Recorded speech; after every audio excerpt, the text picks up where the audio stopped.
In 1973, Bruce Lee died before the world could ask one of the most modern questions about him. What was hidden inside his DNA? Not the movie poster, not the screaming fighter frozen in mid-kick, not the myth that fans built around him after death, but the real biology of the man himself, the body that moved too fast for cameras, the hands that could strike from 1 inch away, the muscles that looked carved from stone but stayed light enough to explode like a spring, the nervous system that seemed to fire before other people had finished thinking.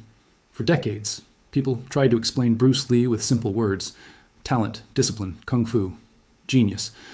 But those words never fully explained him. Because Bruce Lee was not just a martial artist, he was a collision of bloodlines, cultures, training, rejection, obsession, physiology, and mystery. And the strangest part is this: the secret modern science can now see around his story was something Bruce Lee himself never had the chance to know. There is no verified public evidence that Bruce Lee's complete genome was ever sequenced. No real scientific paper has announced, here is Bruce Lee's DNA. So this is not a story about a secret laboratory test or a fake miracle gene found after his death. The real story is more interesting than that. So the title of this story is not a promise of a secret test tube.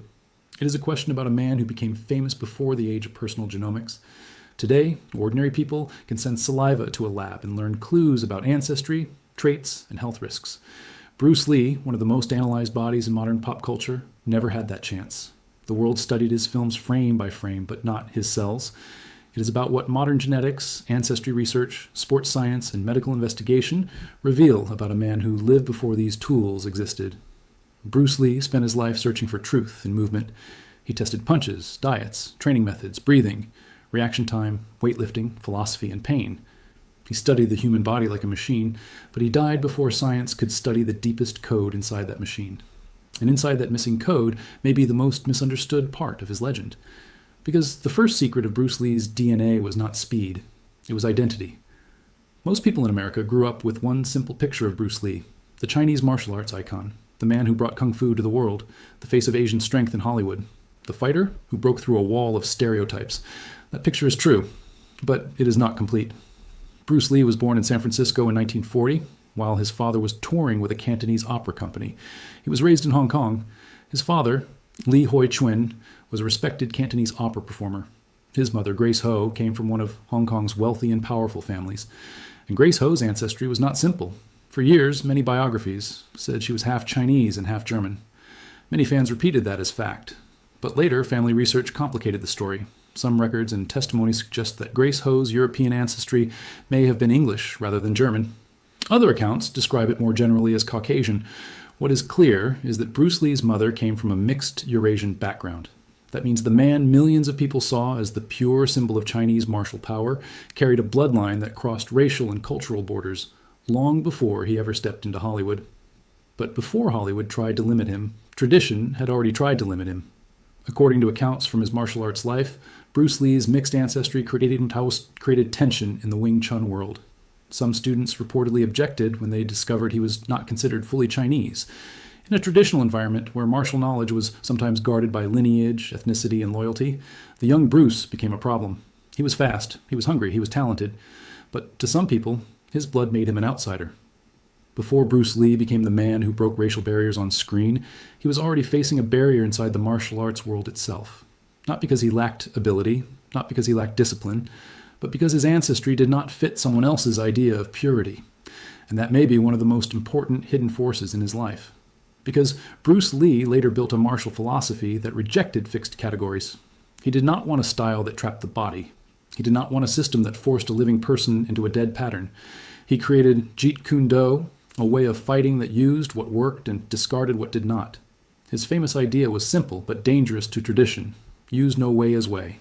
Have no limitation as limitation. If people said he did not belong in one category, he destroyed the category. If people said his blood made him impure, he built a system where purity did not matter. If people said tradition owned the truth, he answered with results. This is where the DNA secret becomes deeper than genetics. And his rebellion changed martial arts forever. But ancestry was only one part of the mystery. The second part was his body. His punches are sudden. His kicks snap in return. His shoulders stay loose, then fire. His body seems relaxed until the exact fraction of a second when it becomes violent. He is not just strong, he is explosive. Today, modern sports science would ask questions Bruce Lee could never answer. What muscle fiber profile did he have? How fast was his nervous system recruitment? Did he carry genetic variants associated with sprint power? How much of his speed came from biology and how much came from training? One gene often discussed in athletic performance is ACTN3. It has sometimes been called the speed gene because one version of it is linked with fast twitch muscle function and appears more often in elite sprint and power athletes. The famous research on this gene came decades after Bruce Lee's death. Bruce Lee never knew about it. He never knew whether his own DNA carried any version of that gene. And because no verified public genome exists, nobody should claim that he did. But the existence of this research changes how we look at him. But this is where the legend must be handled carefully. Modern viewers love the idea of one hidden gene explaining everything, one secret code for speed, one mutation for power, one biological reason Bruce Lee looked different from everyone else. But real genetics is not that simple. Athletic performance is polygenic, meaning many genes may contribute small effects, and those effects interact with training, food, sleep, stress, childhood environment, injury, coaching, and motivation. That is why Bruce Lee is more interesting than any single gene story. If he had unusual biological gifts, he still had to convert them into skill. If he had fast muscles, he still had to teach them timing. If he had rare coordination, he still had to sharpen it through repetition. And if he had inherited vulnerabilities, he could not see them because the science that might have warned him was not yet part of public life. Bruce Lee's greatness was not that he had a mythical gene. His greatness was that he behaved as if the body could be rewritten. He trained grip strength, forearms, abdomen, legs, cardiovascular endurance, flexibility, and speed. He lifted weights. Before many martial artists accepted weight training, he ran. He skipped rope. He practiced isometrics. He studied fencing. He studied boxing. He studied cha-cha footwork. He filled notebooks with ideas about movement and self-mastery. And nowhere was that clearer than in the one-inch punch. To ordinary people, the one-inch punch looked impossible. Bruce Lee would stand close to a man, place his fist only inches away, and then suddenly send the person flying backward. There was no long wind-up, no big swing, no obvious space to build power. It looked like a trick. But physics says it was not a trick. The secret was that Bruce was not punching only with his arm. He was connecting the floor, the feet, the hips, the torso, the shoulder, the elbow, the wrist, and the fist into one short explosive chain. He used friction with the ground. He shifted his center of mass. He compressed and released the body. The fist moved a short distance, but the whole body delivered the message. It was not supernatural power. It was trained coordination at an extreme level. Bruce Lee turned speed into language. But the strange thing about Bruce Lee's body is that the same machine that made him legendary also became the center of the final mystery. On July 20th, 1973, Bruce Lee died in Hong Kong at only 32 years old. The official explanation involved cerebral edema, swelling of the brain, reportedly linked to a reaction to pain medication. For many years, that was the version most people heard. Bruce Lee took a painkiller, had a severe reaction, his brain swelled, and he died. But the mystery never fully disappeared. Over time, different researchers and writers proposed different explanations. One theory focused on heat stroke. Bruce Lee had reportedly undergone surgery to remove sweat glands from his armpits, partly because visible sweating was considered bad for film. If true, that detail becomes haunting. Sweat is not weakness. Sweat is survival. It is one of the body's cooling systems. Removing part of that system may not seem dramatic, but for a man training intensely and working under hot conditions, heat regulation mattered. Another modern medical hypothesis focused not on too little water, but too much. In 2022, researchers writing in a kidney journal proposed that Bruce Lee may have died from hyponatremia, a dangerous state where sodium in the blood becomes too low. This can happen when the body has more water than it can safely excrete, diluting sodium and causing cells to swell. In the brain, swelling can be deadly.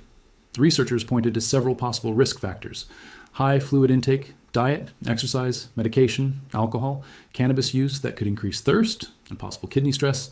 They did not claim absolute proof. They offered a medical hypothesis based on available evidence. But the idea is chilling because of Bruce Lee's most famous phrase, "Be water, my friend." The man who told the world to be water may have died, according to this hypothesis, because his body could not control water. This is the tragedy of Bruce Lee's biology. He mastered movement in ways that still inspire the world. But he lived before modern sports medicine, before today's genetic testing, before modern hydration science reached the public, before athletes understood electrolyte balance as clearly as they do now, and before every collapse could be investigated with the tools doctors have today. And that is why the phrase DNA secret matters. Not because Bruce Lee can be reduced to DNA, he cannot. No gene explains the childhood actor. No gene explains the Hong Kong street fighter. No gene explains the immigrant trying to break into American television. No gene explains the man who opened martial arts schools, challenged racial boundaries, married across cultures, fought for screen dignity, and created a philosophy that still sounds modern.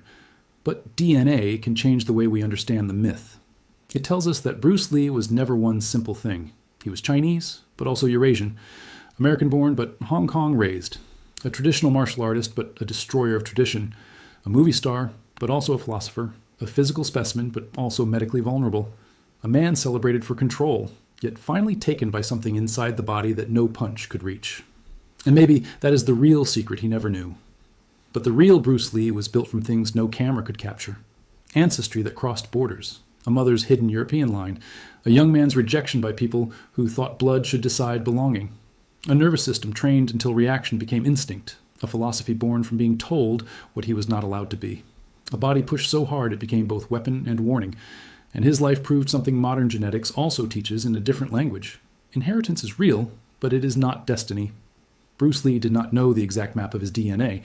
He did not know which genes shaped his muscles, his metabolism, his ancestry, his risks, or his recovery. He did not know that one day scientists would study athletic performance through molecular markers, or debate his death through kidney function and sodium balance. Bruce Lee became Bruce Lee not because of one secret gene, but because every part of his life was forced into transformation. His mixed ancestry made him harder to classify, so he became impossible to contain. His early rejection made him question tradition, so he created a method beyond style. His body gave him speed, so he trained until speed became precision. Hollywood gave him limits, so he made those limits look ridiculous. This is why the DNA secret is not a simple answer. It is not one chromosome. It is not one mutation. It is not one sports gene. It is not one ancestry label. It is not one medical theory. It is a layered secret. The secret that the pure Chinese icon was actually a mixed heritage man. The secret that rejection may have helped create his philosophy. The secret that explosive movement is partly biological, but only becomes greatness through training. The secret that his one-inch punch was not magic, but physics, performed with terrifying skill.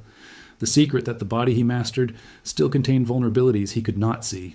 And the secret that even the strongest image can hide a fragile internal balance. Today, when people ask what was hiding in Bruce Lee's DNA, the honest answer is not a fake miracle. The honest answer is that his DNA likely carried the same thing every human genome carries: ancestry, potential, vulnerability, and unanswered questions. But in Bruce Lee, those ordinary ingredients produced an extraordinary life. His bloodline made him harder to define. His biology gave him tools. His mind sharpened those tools. His suffering gave them purpose. His discipline gave them form. And his death gave them mystery. So the DNA secret Bruce Lee never knew about himself was not that he was born to be a legend. It was that he was born between worlds, between East and West, between tradition and rebellion, between art and combat, between performance and reality, between human limits and human possibility. And maybe that is why, more than 50 years after his death, people still study him, imitate him, argue about him, and search for the hidden code that made him different. Because Bruce Lee does not feel like a man from the past. He feels like a question science is still trying to answer. How much of greatness is inherited? How much is created? How much is hidden in blood? How much is forged through pain? How much is written in the body? And how much can a person rewrite? Bruce Lee never got to read his genome, but he spent his life reading himself. Every movement was research. Every fight was data. Every failure was feedback. Every rejection was fuel. Every limit was tested. And in the end, the world did not remember him because he had perfect DNA. The world remembered him because he became the living proof that identity, power, and destiny are not fixed things. They are moving things, like water. And that is the secret. Not a single gene, not a hidden test, not a laboratory file, but a man whose bloodline made him an outsider, whose body made him extraordinary, whose mind made him unstoppable, and whose death reminded the world that even legends are made of fragile human chemistry. Bruce Lee never knew the full story written inside his cells, but he lived the message better than anyone. Absorb what is useful, reject what is useless, add what is specifically your own. That was not only his martial philosophy, it was his ancestry, it was his science, it was his survival, and it was the hidden code of his life.